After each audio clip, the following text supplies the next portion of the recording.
तो यहाँ पे प्रधानमंत्री बोल दे कि आप झूठ बोल रहे हैं। You attacked Pakistan and you told our pilots do not attack their air defense system.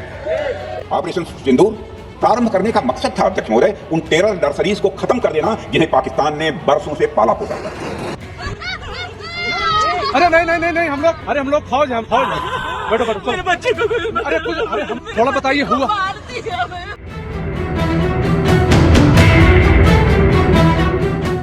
दोस्तों, मॉनसून का सीजन आ चुका है और दिल्ली के संसद भवन में विपक्ष पार्टी और सत्ताधारी पार्टी आमने सामने भिड़ने के लिए तैयार हो चुके हैं। एक तरफ है राहुल गांधी और अखिलेश यादव और दूसरे तरफ है राजनाथ सिंह, अमित शाह और खुद प्रधानमंत्री नरेंद्र मोदी। पहला सभा ऑपरेशन सिंदूर को लेकर हुआ है।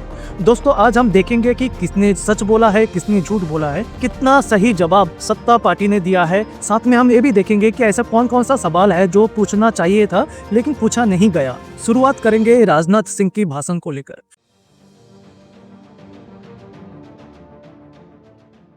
लगभग 1 घंटे का उनका भाषण था, जिसमें से 30 मिनट उन्होंने ऑपरेशन सिंदूर के बारे में तमाम बातें बताया है और साथ में ऑपोजिशन पार्टी के सवालों का जवाब भी दिए हैं। बाकी 30 मिनट सिर्फ भाषण था, जो नॉर्मली आप इलेक्शन के टाइम में रैली में सुनते आए हैं। सबसे पहले उन्होंने बताया है कि ऑपरेशन सिंदूर में जो मेन टारगेट था कि पाकिस्तान में जितने भी महत्वपूर्ण टेररिस्ट इंफ्रास्ट्रक्चर है उनको ध्वस्त करना, और उसी मुताबिक भारत ने पाकिस्तान में लगभग 9 टेररिस्ट इंफ्रास्ट्रक्चर के ऊपर जमकर हमला किया है और सिर्फ 22 मिनट के अंदर ही अपना टारगेट अचीव किया है।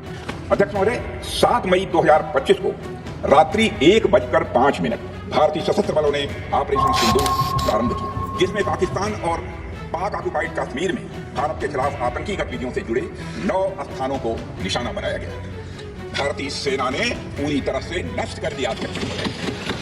अध्यक्ष महोदय, जानकर पूरे सदन को प्रसन्नता होगी कि विदिन 22 मिनट्स पूरा ऑपरेशन समाप्त और हमने आतंकवादियों को उनके घर में घुस कर ऑपरेशन सिंदूर सिर्फ 22 मिनट के अंदर ही सक्सेसफुल हो गया है। ये बात राजनाथ सिंह खुद बताए हैं। लेकिन उसके कुछ क्षण बाद फिर से राजनाथ सिंह तुरंत अगले लाइन पे बोलते हैं कि ऑपरेशन सिंदूर अभी बंद नहीं हुआ है, ऑपरेशन सिंदूर को पॉज किया गया है, रोका गया है। जब भारतीय वायुसेना ने पाकिस्तान की मल्टीपल एयरफील्ड पर करारा प्रहार किया तो पाकिस्तान ने हार मानी और हॉस्टिलिटी रोकने की उन्होंने पेशकश की। यह पेशकश इस कैविएट के साथ स्वीकार की गई हम लोगों के वहां कि यह ऑपरेशन केवल पाज किया गया है, स्थगित किया गया है, यह ऑपरेशन समाप्त नहीं हुआ है। अध्यक्ष महोदय, अरे भाई, जब जंग खत्म हो गया, ऑपरेशन सिंदूर सक्सेसफुल आपने बता दिया, तब यहाँ पर पॉज कहाँ से आ गया? अभी आप बोल रहे हो कि ऑपरेशन सिंदूर सक्सेसफुल हो चुका है, टारगेट अचीव हो चुका है, तो यहाँ पर पॉज कहाँ से आया? क्लियरेंस दे रहे हो या फिर कंफ्यूजन कर रहे हो? राजनाथ सिंह कहते हैं कि हमने सिर्फ टेररिस्ट और टेररिस्ट इंफ्रास्ट्रक्चर को टारगेट किया है, लेकिन दूसरी तरफ पाकिस्तान ने इंडियन सिविलियंस और इंडियन आर्मी के ऊपर अटैक किया है। हालांकि पाकिस्तान ने इस रेशनल को समझने से इनकार कर दिया और अगले कुछ दिनों तक सिविलियन और सैन्य ठिकानों पर गोलीबारी करके बड़े पैमाने पर सीज फायर वायलेशन करके स्थिति को एस्केलेट करने की उसने कोशिश की।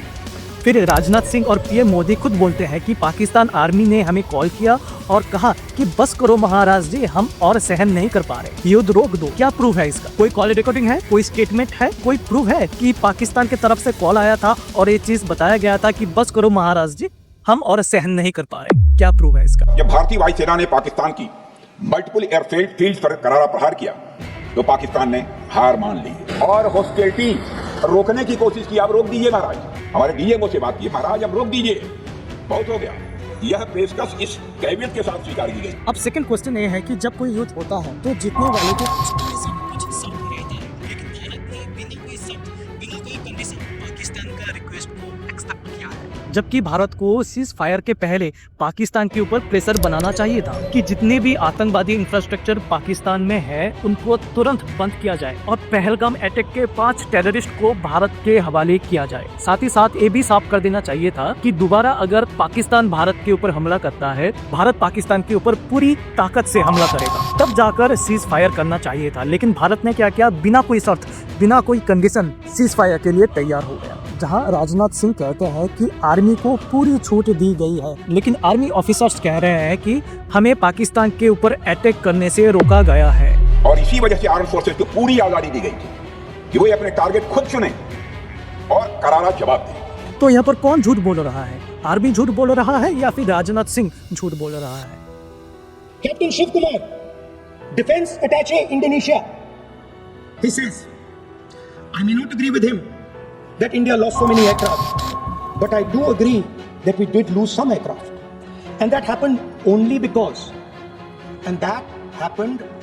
because of the constraint given by the political leadership to not attack the military establishment and their air defense. Meaning you went into Pakistan, you attacked Pakistan, and you told our pilots, do not attack their air defense system. इसके result में क्या हुआ? इसके result में लगभग भारत के 5 fighter jet ध्वस्त हो गया।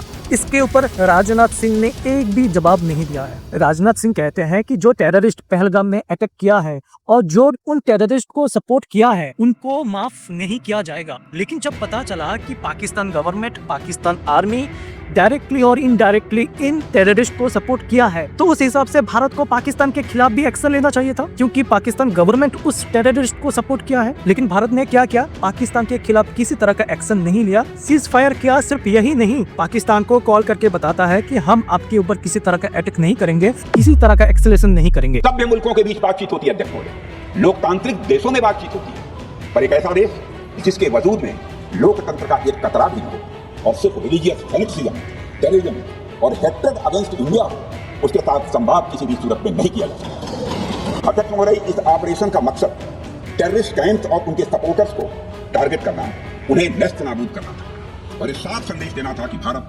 आतंकवाद के विरुद्ध जीरो टॉलरेंस रखता है। गजब का टोपीबाज है साहब, भाषण देना कोई आपसे सीखे। आप खुद बोल रहे हो जो आतंकवादी है और जो आतंकवादी को सपोर्ट करता है उसके साथ समझौता नहीं करेंगे। तो ये समझौता नहीं तो क्या था? सीज फायर तो एक समझौता हुआ ना। राजनाथ सिंह कहते हैं कि ऑपरेशन सिंदूर के दौरान इंडियन आर्मी ने 100 से भी ज्यादा पाकिस्तानी टेररिस्ट को मार गिराया है, पाकिस्तान के एयर डिफेंस सिस्टम को ध्वस्त कर दिया है। और इस सैन्य कार्रवाई में 100 से अधिक आतंकवादी, उनके ट्रेनर, उनके प्रशिक्षक, उनके हैंडलर। ये अच्छी बात है, एक गर्व की बात है, लेकिन बदले में आर्मी को क्या मिला? किसी तरह का मेडल मिला? कोई फाइनेंशियल सपोर्ट मिला?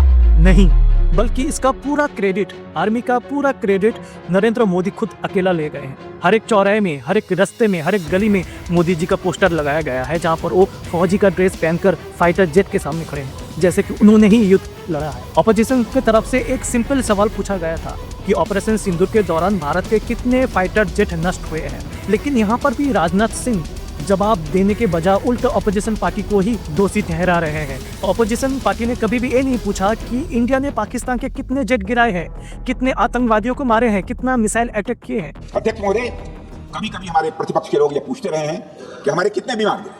मुझे लगता है उनका यह प्रश्न हमारी राष्ट्रीय जनभावनाओं का सही से प्रतिनिधित्व नहीं कर रहा है। उन्होंने एक बार भी हमसे यह नहीं पूछा कि हमारी सेनाओं ने दुश्मन के कितने विमान मार गिराए। यदि उन्हें प्रश्न पूछना ही है अध्यक्ष महोदय, तो उनका प्रश्न यह होना चाहिए, क्या भारत ने आतंकवादी ठिकानों को तबाह किया? तो उसका उत्तर है हाँ।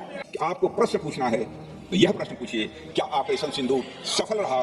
तो उसका उत्तर है हाँ। अब मैं यहाँ पर बताना चाहूंगा कि इंडिया ने पाकिस्तान का कितना नुकसान किया है। ये सारे डाटा सोशल मीडिया में अवेलेबल है, ये सारे डाटा ऑफिशियल साइट में अवेलेबल है, ये सारे डाटा गोती मीडिया के पास अवेलेबल है। लेकिन जो डाटा अवेलेबल नहीं है कि पाकिस्तान ने इंडिया के कितने फाइटर जेट को ध्वस्त किया है, ये डाटा किसी के पास नहीं है। तो विपक्ष पार्टी, ऑपोजिशन पार्टी यही तो जानना चाहता है ना। दोस्तों, ऑपोजिशन पार्टी का सवाल सही था। मान लीजिए कोई स्टूडेंट अगर 100 में से 95 मार्क्स लाता है तो ये बहुत अच्छी बात है, बहुत अच्छा नंबर लाया है, लेकिन फिर भी उस स्टूडेंट के दिमाग में या फिर उस टीचर के दिमाग में एक क्वेश्चन आएगा कि 5 नंबर किस वजह से कट गया। ऐसा कौन सा क्वेश्चन है जिसका आंसर उसने गलत दिया है? यदि मैं इसे और भी प्रैक्टिकल तरीके से समझाऊं तो किसी भी परीक्षा के परिणाम में रिजल्ट मैटर करता है। यदि किसी परीक्षा में कोई बच्चा अच्छे मार्क्स लेकर आ रहा है तो हमारे लिए उसके मार्क्स मैटर करने चाहिए। हमें इस बात का ध्यान नहीं रखना चाहिए कि एग्जाम के दौरान उसकी पेंसिल टूट गई थी या उसके पेन टूट गई। तो जाहिर सी बात है, यहाँ पर इंडिया ने ऐसा कौन सा गलती किया है कि जिस वजह से इंडिया का 5 फाइटर जेट ध्वस्त हो गया? तो ये जानना तो जरूरी है, लेकिन इसका भी जवाब राजनाथ सिंह ने दिया नहीं है। राजनाथ सिंह के हिसाब से भारत पाकिस्तान के साथ पॉजिटिव रिलेशन रखना चाहता है। मोदी जी खुद पाकिस्तान गए थे इस वजह से। जब हम शांति के लिए कदम बढ़ा रहे थे उसी वक्त पाकिस्तान कारगिल में घुसपैठ की साजिश रचा। हम दोस्ती के राह पर थे तो वो षड्यंत्र की राह।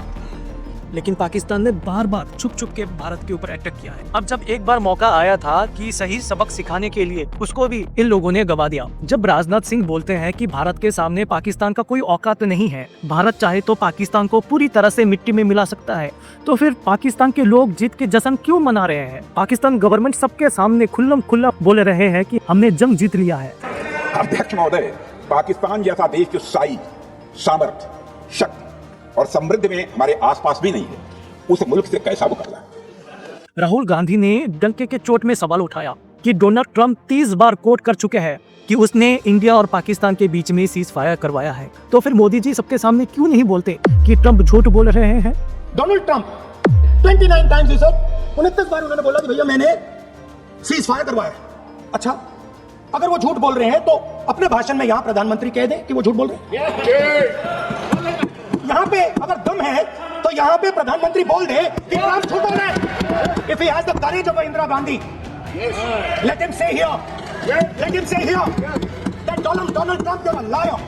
जहाँ पर राजनाथ सिंह बोल रहे हैं कि वो किसी के दबाव में ना आकर सीज फायर किया है, ये सीज फायर भारत का खुद का डिसीजन है, तो डोनाल्ड ट्रंप बीच में कहाँ से आ रहे हैं? अगर डोनाल्ड ट्रंप गलत है तो मोदी को सामने आकर बताना चाहिए, सारे मीडिया के सामने बताना चाहिए कि डोनाल्ड ट्रंप झूठ बोल रहे हैं। हालत यह है कि मोदी अगर डायरेक्टली ट्रंप के अगेंस्ट कुछ भी अगर बोल देता है तो भारत का लाखों करोड़ों का नुकसान हो जाएगा। इंडिया में जितने भी सोशल मीडिया है वो बैन हो सकते हैं, इंपोर्ट एक्सपोर्ट में बहुत ही बड़ा इम्पैक्ट आ सकता है, और रिसेंटली उसी वजह से यूएसए ने भारत के ऊपर 25% टैरिफ लगाया है, जहां पर पहले 5% था टैरिफ, अब हो चुका है 25%। सोच के देखिए 5 गुना टैरिफ बढ़ा चुके हैं यूएसए। इसी वजह से इसी सदन में गौरव गोगोई ने एक इम्पोर्टेंट सवाल उठाया है। उन्होंने पूछा है कि भारत के पास एयरफोर्स है, सीआरपीएफ है, एडवांस टेक्नोलॉजी है, फिर भी पहलगाम में जो 5 आतंकवादी है उनको अभी तक पकड़ा क्यों नहीं गया? वो आतंकवादी बॉर्डर क्रॉस करके कैसे भारत में आए, कैसे उनके पास हथियार आया? इसका कोई भी जवाब राजनाथ सिंह ने नहीं दिया। पहलगाम अटैक के बाद रेस्क्यू के दौरान कुछ महिलाएं और उनके बच्चे इंडियन आर्मी को देखकर ही डरने लग गए,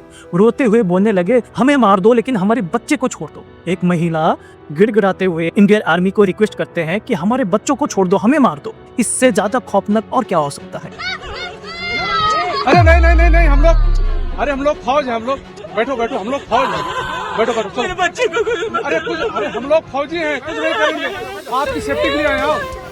हम इंडियन आर्मी है, बैठो। इंडियन आर्मी आप लोग कहाँ से आए हो? कहाँ से आए आप लोग? आपके बच्चे कुछ नहीं करेंगे, थोड़ा बताइए। हुआ पति को मार दिया? नहीं बेटा शांत रहो।